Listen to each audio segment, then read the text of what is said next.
नमस्कार दोस्तों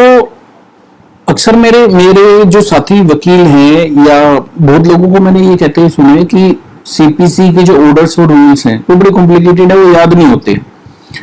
सब चीजें याद हो जाती है मगर सीपीसी समझ नहीं आती है, ना सीपीसी के रूल और ऑर्डर समझ में आते, बड़ा मतलब उनके हिसाब से बड़ा कॉम्प्लिकेटेड है। चलो एक काम करते हैं, अब हम एक सीरीज स्टार्ट करते हैं आज से कि सीपीसी के ऑर्डर और रूल्स कितने कॉम्प्लिकेटेड है, वो समझ में आते हैं नहीं आते। मेरी कोशिश रहेगी कि मैं बिल्कुल आसान करके आप लोगों को समझाऊं और बिल्कुल आसान करके आप लोगों के सामने रखूं कि हमारा जो सिविल प्रोसीजर कोड है 1908 का, तो ये शुरू से शुरू ना करके मैं सेक्शन छोड़ रहा हूं, मैं ऑर्डर से शुरू कर रहा हूं। शायद क्योंकि ऑर्डर ज्यादा लोगों को कॉम्प्लिकेटेड लगते हैं और इसके जो 51 ऑर्डर है वो लोगों को लगता है कि बहुत ज्यादा कॉम्प्लिकेटेड है, और शायद बहुत से लोग ऐसे हैं कि जिन्होंने आज तक पूरे जीवन में ये ऑर्डर ही नहीं पढ़े। तो दोस्तों सबसे पहले आज शुरू करते हैं ऑर्डर 1 से, पार्टीज टू सूट। कि सूट के अंदर कौन कौन सी पार्टी होंगी। तो दोस्तों ये जो ऑर्डर फर्स्ट है इसके अंदर 13 रूल है, तो इस वीडियो में सिर्फ एक ऑर्डर के बारे में बात करेंगे। तो ऑलमोस्ट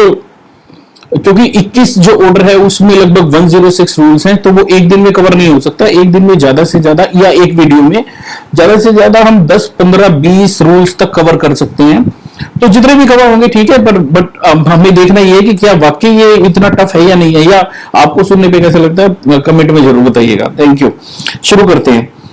तो इसमें 13 रूल्स हैं। ऑर्डर 1 की बात करें, पार्टीज टू सूट्स, तो बात कर रहे हैं who may be joined as plaintiff. Plaintiff कौन हो सकता है, तो ये कह रहा है कि कोई भी सभी व्यक्ति प्लेंटिफ हो सकते हैं, यानी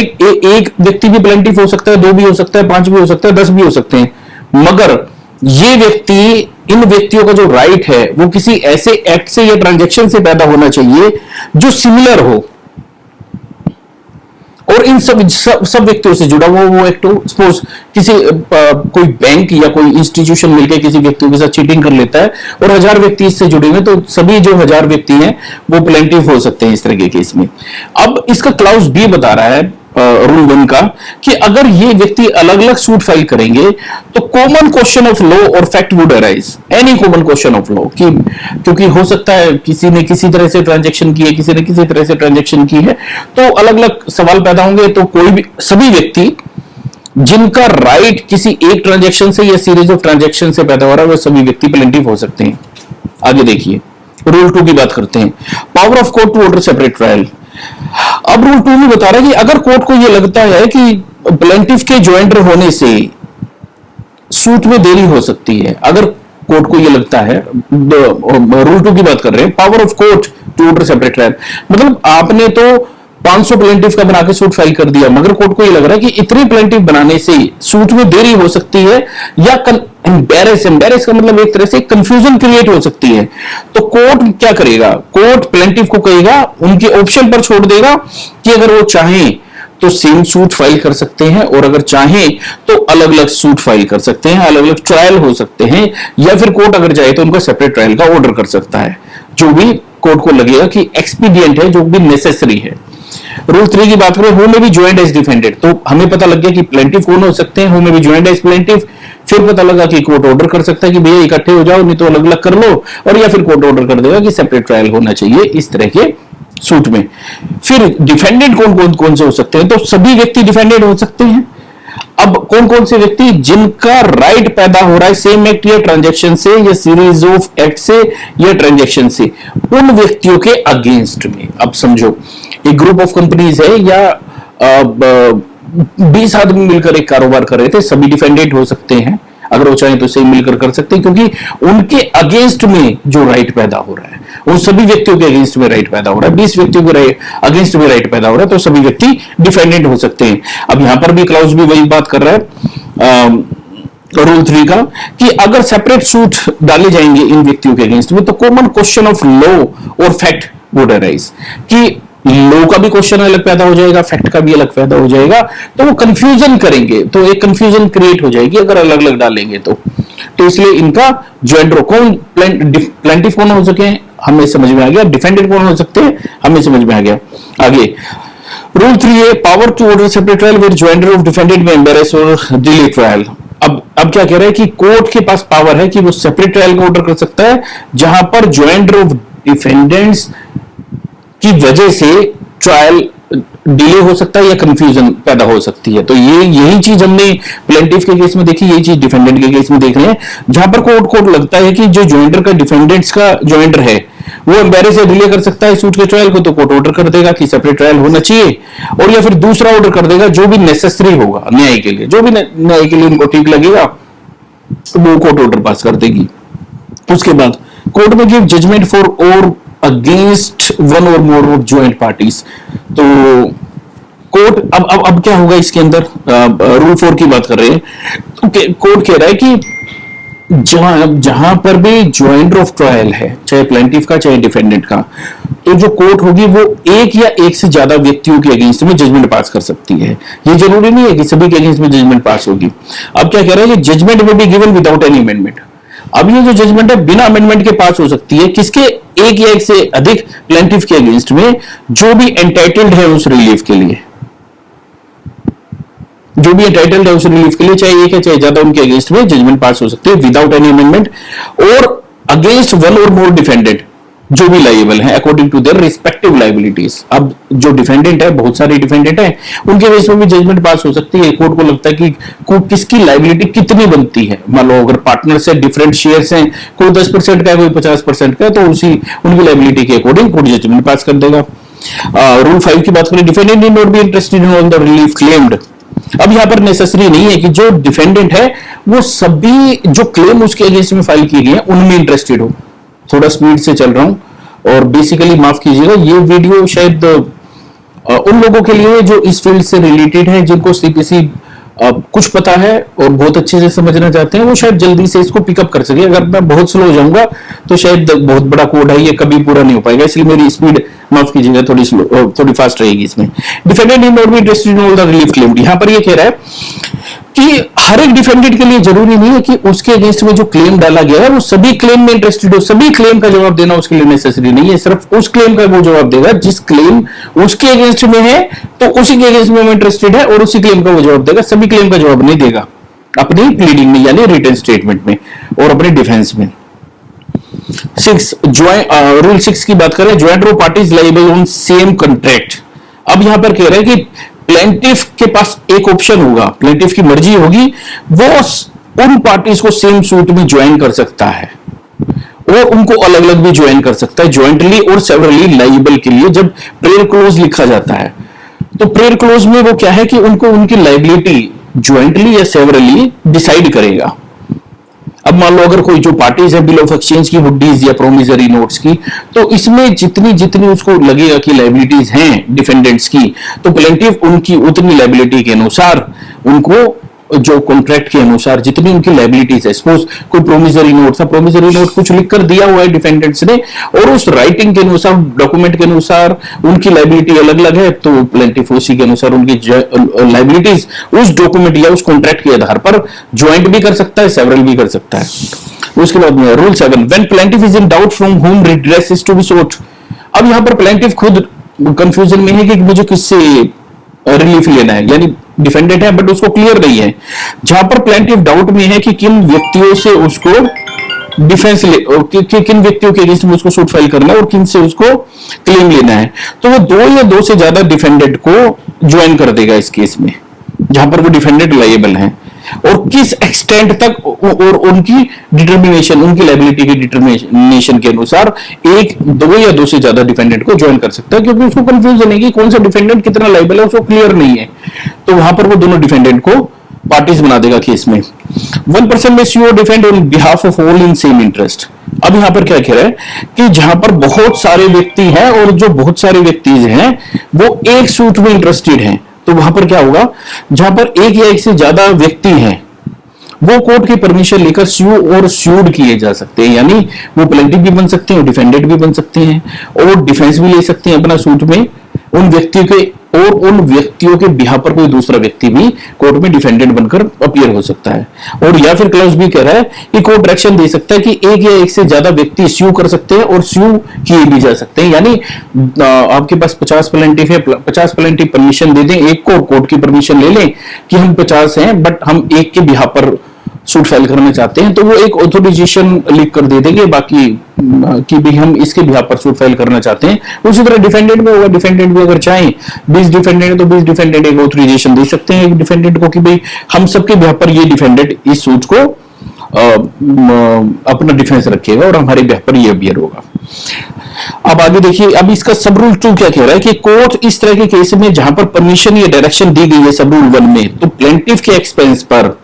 जब इस सूट का इंस्टीट्यूशन होगा तो जो भी व्यक्ति इसमें इंटरेस्टेड है, चाहे उनकी पर्सनल सर्विस की गई है समन्स की, और चाहे एक ही एक से ज्यादा व्यक्ति हैं और सर्विस प्रैक्टिकल नहीं है, मतलब ज्यादा व्यक्ति हैं और समन्स की सर्विस प्रैक्टिकल नहीं है, तो वहां पर समन की सर्विस पब्लिक एडवर्टाइजमेंट से की जाएगी और मगर इसका जो खर्चा है वो प्लेंटिफ को देना होगा। सब रूल 3 की बात करें, अब कोई भी व्यक्ति इनके बिहाफ पर जिसके बेनिफिट के लिए सूट इंस्टीट्यूट किया गया या डिफेंड किया गया, वो कोर्ट में एप्लीकेशन देकर इस सूट में पार्टी बन सकता है। अब हो सकता है कई बार ऐसा भी होता है कि हमने बहुत सारी डिफेंडेंट बनाए, बट लेटर ऑन हमें ये रियलाइज होता है कि अरे भाई एक फलाना डिफेंडेंट तो रह ही गया, और वो डिफेंडेंट अपीयर होता है, वो कोर्ट में एप्लीकेशन देकर खुद डिफेंडेंट बन सकता है या पार्टी बन सकता है इस तरह के केसेस में। अब सब रूल 4 इसका कह रहा है कि इस क्लेम का कोई भी पार्ट अबंडन नहीं किया जाएगा और ना ही विड्रॉ किया जाएगा ऑर्डर 23 के रूल 1 में और सब रूल 3 में। मतलब ऑर्डर 23 में क्या है, विड्रॉल ऑफ सूट है। विड्रॉल ऑफ सूट में अगर कोई एप्लीकेशन देना चाहे कि भाई हम इस सूट को वापस लेना चाहते हैं या इस सूट का एक पार्ट है, मतलब इसको पार्टली हम छोड़ना चाहते हैं, तो ऐसा नहीं हो सकता। कोई भी एग्रीमेंट, कॉम्प्रोमाइज और सेटिस्फेक्शन वो जो रिकॉर्ड किया गया है इसमें, जब तक कि प्लेंटिफ के एक्सपेंसेस पर, अब यहां पर वो समझाना क्या चाह रहा है, समझाना ये चाह रहा है दोस्तों कि अब 50 प्लेंटिफ हैं, एक प्लेंटिफ को उन्होंने ऑथोराइज कर दिया कि हमारे बिहाफ पर आप सूट फाइल कर सकते हो, और वो जो प्लेंटिफ है वो कोर्ट में एप्लीकेशन दे रहा है कि मैं तो सूट को विड्रॉ करना चाहता हूं या अबंडन करना चाहता हूं। तो इसमें क्या होगा कि कोर्ट उन सभी पार्टीज जो प्लेंटिफ थे, 49 प्लेंटिफ जो हैं, उनको नोटिस देगा, उनकी परमिशन लेगा, तभी सूट को विड्रॉ या अबंडन किया जा सकता है। और अब आगे सब रूल 5 की बात कर रहे हैं, रूल 8 की। ये बहुत इंपॉर्टेंट रूल है, जहां पर कोई भी व्यक्ति स्यू या डिफेंड कर रहा है इस तरह के सूट में, और अगर वो ड्यू डिलीजेंस से अपना सूट या डिफेंस को नहीं चला रहा है, मान लो प्लेंटिफ या डिफेंडेंट हैं, वो पार्टी बने हुए हैं सूट में, और रिप्रेजेंटेटिव सूट है, इसको रिप्रेजेंटेटिव सूट कहना ज्यादा बेटर होगा, क्योंकि जो प्लेंटिफ है वो 20 या 50 या 100 आदमियों के बिहाफ पर इस केस को लड़ रहा है, मगर वो केस लड़ने में इंटरेस्टेड नहीं लग रहा, ड्यू डिलीजेंस नहीं है, मतलब जो उसको स्टेप लेने हैं, जिस स्टेज पर लेने हैं वो नहीं ले रहा, तो कोर्ट सब्स्टिट्यूट कर देगा दूसरे व्यक्ति को जिसका सेम इंटरेस्ट होगा इस सूट में। तो कोर्ट क्या होगा कि भैया आप घर बैठो, आप लड़ना नहीं चाह रहे इस सूट को, दूसरा व्यक्ति आएगा वो इस सूट को लड़ेगा। अब जो डिक्री जो अब आगे क्या कह रहा है सब रूल 6 में, जो डिक्री पास होगी इस तरह के सूट में, वो उन सभी व्यक्तियों पर बाइंडिंग होगी जिनके बिहाफ पर ये सूट फाइल किया गया है, जिनके अगेंस्ट ये सूट फाइल किया गया है।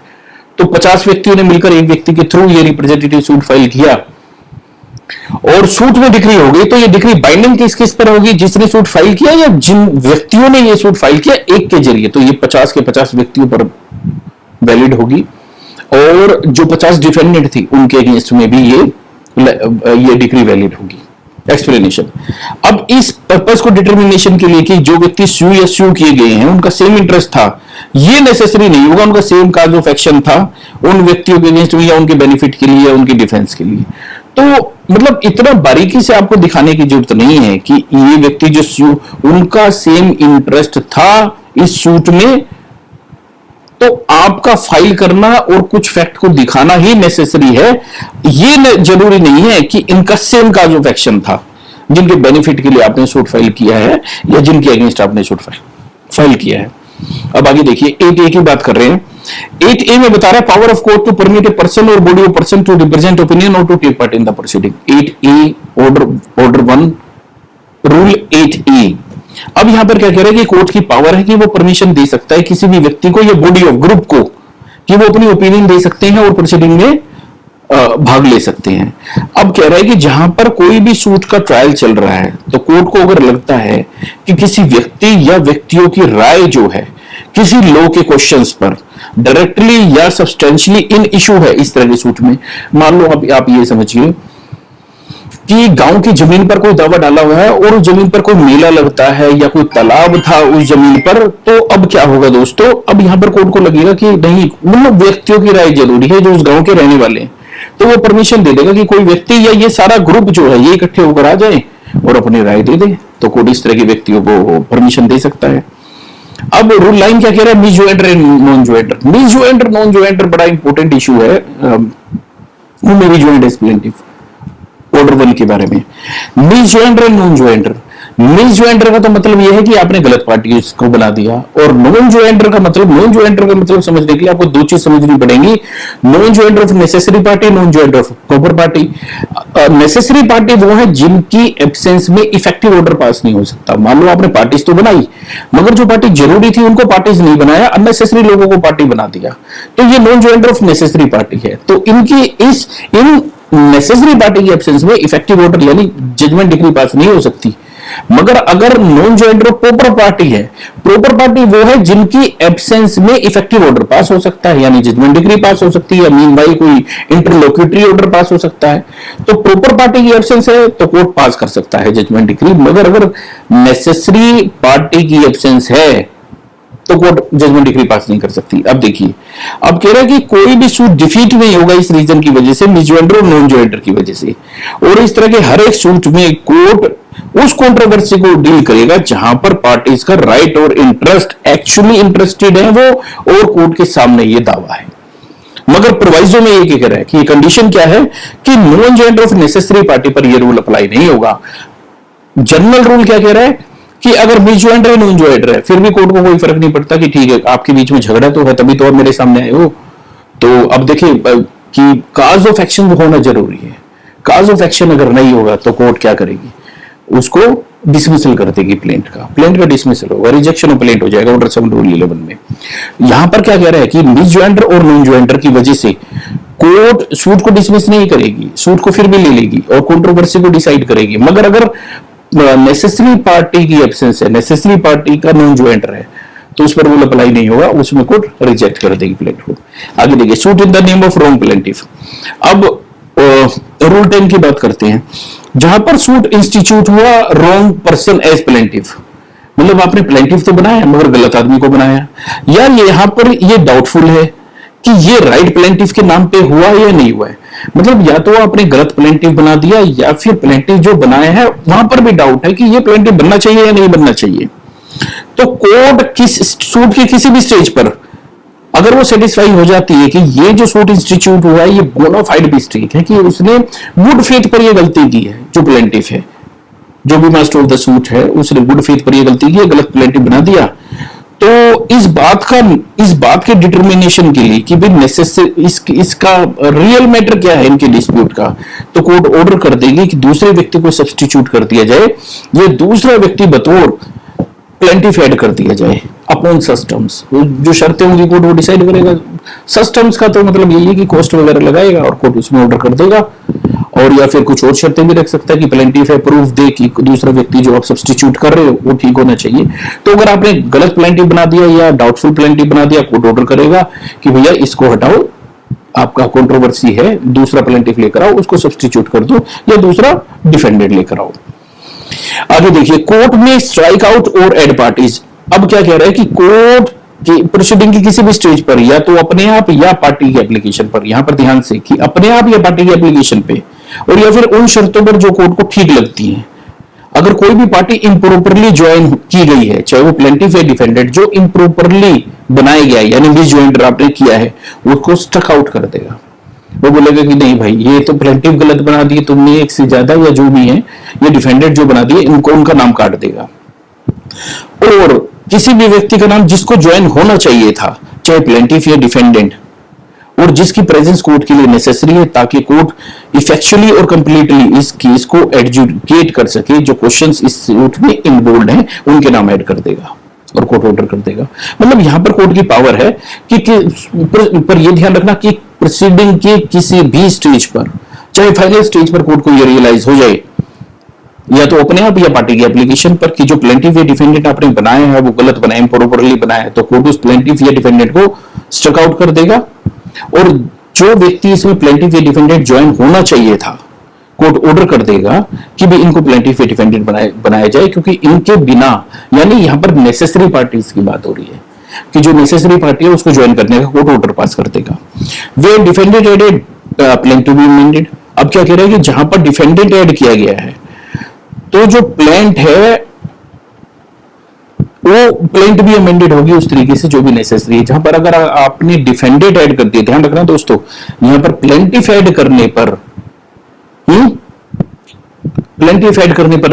उतना इफेक्ट नहीं होगा जितना डिफेंडेंट ऐड करने पर होगा। अगर डिफेंडेंट ऐड किया गया है तो प्लेंट भी अमेंड की जाएगी उस तरीके से जो भी नेसेसरी है, और जो अमेंडेड कॉपीज है उसके समन्स और प्लेंट उन नए डिफेंडेंट को सर्व की जाएगी जैसा कोर्ट को लगता है, और या फिर ओरिजिनल डिफेंडेंट को। इसमें एक लॉजिक छिपा हुआ है दोस्तों। लॉजिक क्या छिपा हुआ है कि अगर ऑलरेडी प्लेंटिफ हैं और उसमें नया प्लेंटिफ आपने ज्वाइन किया तो वो प्लेंटिफ तो ऑलरेडी कोर्ट के सामने आ गया और डिफेंडेंट्स को पता भी लग गया, क्योंकि ऑलरेडी वो प्रोसीडिंग में शामिल है, तो उनको पता लग गया कि नया प्लेंटिफ आ गया और हम लोग ऑलरेडी हैं, तो प्लेंट के अमेंडमेंट की जरूरत ही नहीं है। मगर अगर नया डिफेंडेंट ऐड किया गया है और उस डिफेंडेंट को समन की सर्विस भी जरूरत है, तो अब यहां पर प्लेंट को अमेंड किया जाएगा, मेमो पार्टीज है उसको अमेंड किया जाएगा, रिलीफ को भी अमेंड किया जाएगा। तो ये नेसेसरी अमेंडमेंट करके जो भी नेसेसरी है, और अब अमेंडेड प्लेंट की जो कॉपी है उस नई डिफेंडेंट को सर्व की जाएगी। अब क्या कह रहे हैं कि इंडियन लिमिटेशन के प्रोविजन के तहत रहते हुए सेक्शन 22 के जो प्रोसीडिंग है डिफेंडेंट के अगेंस्ट में, अब ये क्या कह रहा है कि जब नया डिफेंडेंट आपने ऐड कर लिया तो जैसे ही उसको समन्स की सर्विस होगी उसकी लिमिटेशन तब से शुरू होगी। सपोज आपका केस तो 2-3 साल से चल रहा है और यहां पर आप डिफेंडेंट ऐड करोगे तो 30 डेज में आपको समन की सर्विस करनी है, तो समन की सर्विस आपको रिटर्न स्टेटमेंट की सर्विस करनी है। रिटर्न स्टेटमेंट की सर्विस के लिए आपकी एक लिमिटेशन शुरू हो जाती है, और एप्लीकेशन से उनकी लिमिटेशन शुरू हो जाती है। तो जो नया डिफेंडेंट ऐड किया है उसकी लिमिटेशन उस दिन से शुरू होगी जिस दिन से उसको समन्स की सर्विस होगी। अब आगे देखिए, कहने की बात हो रही है power of court to request any pleader to address it. अब यहां पर ये एक कोर्ट की बड़ी गहरी पावर है कि कोर्ट किसी भी प्लीडर को रिक्वेस्ट कर सकता है, एड्रेस कर सकता है। अब क्या कह रहे हैं कि कोर्ट अपनी डिस्क्रिशन का इस्तेमाल करते हुए किसी भी प्लीडर को रिक्वेस्ट कर सकता है, एड्रेस कर सकता है किसी भी इंटरेस्ट के बारे में जो उसके डिसीजन से अफेक्ट होता है किसी सूट में या प्रोसीडिंग में। तो जो पार्टी जिनका इंटरेस्ट है जो अफेक्टेड होती है कोर्ट के जजमेंट के द्वारा, अगर वो अनरिप्रेजेंटेड हैं, ये मतलब पार्टीज हैं कोर्ट के सामने मगर उन्होंने कोई अपना प्लीडर नहीं अपॉइंट किया गया, अनरिप्रेजेंटेड है, उन्होंने अपना एडवोकेट ही अपॉइंट नहीं किया इस तरह की प्रोसीडिंग में, तो कोर्ट क्या करेगी? कोर्ट अब अपने डिस्क्रिशन का इस्तेमाल करते हुए किसी भी प्लीडर को एड्रेस कर सकती है और उस इंटरेस्ट के बारे में जो उसके डिसीजन से इफेक्ट होगा किसी भी सूट में, किसी भी इशू पर या प्रोसीडिंग पे। मगर ये तभी होगा, मतलब ये है कि कोर्ट अगर चाहे तो किसी भी व्यक्ति को प्लीडर अपॉइंट कर सकती है जहां पर जो पार्टी है अनरिप्रेजेंटेड है। आगे देखिए रूल 11 कंडक्ट ऑफ सूट। अब क्या कह रहा है? The court may give the conduct of suit to such person as deems proper. The court may give the conduct of the suit, यानी जो पार्टीज है, पार्टीज का जो कंडक्ट होगा वो भी इंपॉर्टेंट होगा और वो सूट का कंडक्ट माना जाएगा। रूल 12 की बात करते हैं, appearance of one of several plaintiff for defendant for others. अब क्या कह रहे हैं कि अब कई सारे प्लेंटिफ है और कई सारे डिफेंडेंट है, मगर उनमें से कोई आता है, तो अब क्या प्रोसीडिंग होगी? देखिए, जहां पर बहुत सारे एक से ज्यादा डिफेंडेंट है और एक से ज्यादा ने किसी को ऑथोराइज किया है कि हमारे यहाँ पर ये अपीयर हो सकता है, प्लीड कर सकता है और एक्ट कर सकता है इस प्रोसीडिंग में, और इसी तरह से जहां पर एक से ज्यादा डिफेंडेंट है और उन डिफेंडेंट ने अपने में से एक या एक से ज्यादा को ऑथोराइज किया है कि हमारे यहाँ पर ये अपीयर हो सकते हैं, प्लीडिंग दे सकते हैं या कोई भी काम कर सकते हैं। तो ये जो अथॉरिटी है, जो मैं शुरू में आपको समझा रहा था रिप्रेजेंटेटिव सूट में, कि एक ऑथराइजेशन, एक अथॉरिटी लेटर इनको लिखकर कोर्ट में लगाना होगा कि हमारे यहाँ पर ये व्यक्ति हमारा केस लड़ रहा है, तो ये जो अथॉरिटी है ये राइटिंग में होगी और उन व्यक्तियों के द्वारा साइन की जाएगी और ये अथॉरिटी कोर्ट में फाइल होगी। ठीक। Rule 13 objection as to non joinder और मिस ज्वाइंटर। अब क्या कह रहा है? ऑब्जेक्शंस। अब कह रहा है कि जो भी ऑब्जेक्शंस हैं नॉन ज्वाइंटर और मिस ज्वाइंटर पार्टीज के, वो अर्लीस्ट पॉसिबल अपॉर्चुनिटी में दिए जाएंगे। मतलब आपके सामने दावा आ गया, आपको पता लगा रहे भाई ये तो मिस ज्वाइंटर नॉन ज्वाइंटर का केस है, तो मिसजॉइंटर और नॉन जॉइंटर का ऑब्जेक्शन आपके पास लेने की पावर है। अब किसने बनाया मिसजॉइंटर नॉन जॉइंटर? प्लेंटिफ ने बनाया, आपने नहीं बनाया, आप तो डिफेंडेंट है और आपको प्लेंटिफ की कॉपी मिली, आपने देखा रे भाई नेसेसरी पार्टी तो इसने बनाया नहीं, इसने तो बहुत गड़बड़ की है केस में। तो अब क्या करोगे? अब earliest possible opportunities, earliest possible opportunity क्या होगी? वो तारीख जब आप कोर्ट में अपीयर होंगे वो अर्लीस्ट पॉसिबल अपॉर्चुनिटी होगी। और जहां पर कह रहे कि जहां पर इशू सेटल होते हैं, जहां पर इशू सेटल हो रहे हैं, इस तरह के केसेस जहां पर इशू सेटल होते हैं, एट और before such settlement of issues. तो इशू सेटल होने से पहले या इशू सेटल होने के समय आप एक ऑब्जेक्शन फाइल कर सकते हैं कि ये मिसजॉइंटर और नॉन जॉइंटर का केस है। तो जब तक ये ऑब्जेक्शन का जो ग्राउंड है ये फाइल ना हो जाए या फिर ऑब्जेक्शन आप नहीं लोगे तो ये समझा जाएगा कि ये ऑब्जेक्शन वेव कर दिए गए।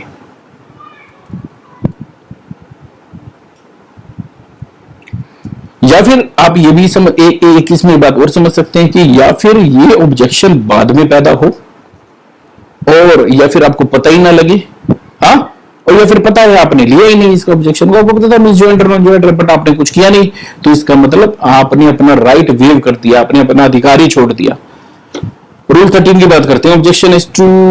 मिसजॉइंटर नॉन जॉइंटर, ये हो गया दोस्तों। तो दोस्तों ये था rule 1 to 13 order 1 CPC who may be joined as plaintiff. तो आपको पता लगा प्लेंटिफ कौन होगा, डिफेंडेंट कौन होगा, क्या क्या होगा, किससे लेंगे, नहीं लेंगे तो क्या होगा, अलग अलग सूट क्या होगा, रिप्रेजेंटेटिव सूट क्या होगा, कोर्ट कैसे करेगा कि रिप्रेजेंटेटिव सूट में क्या होगा, क्या अथॉरिटी होगी, ये सब हमने डिस्कस कर लिया। लगभग 26 मिनट में एक हमारा ऑर्डर कवर हुआ है दोस्तों। पर कोशिश ये रहेगी कि जितने भी वीडियोस बने मैं आपको सीपीसी के सारे ऑर्डर यहां पर लाकर कर दूंगा। Thank you.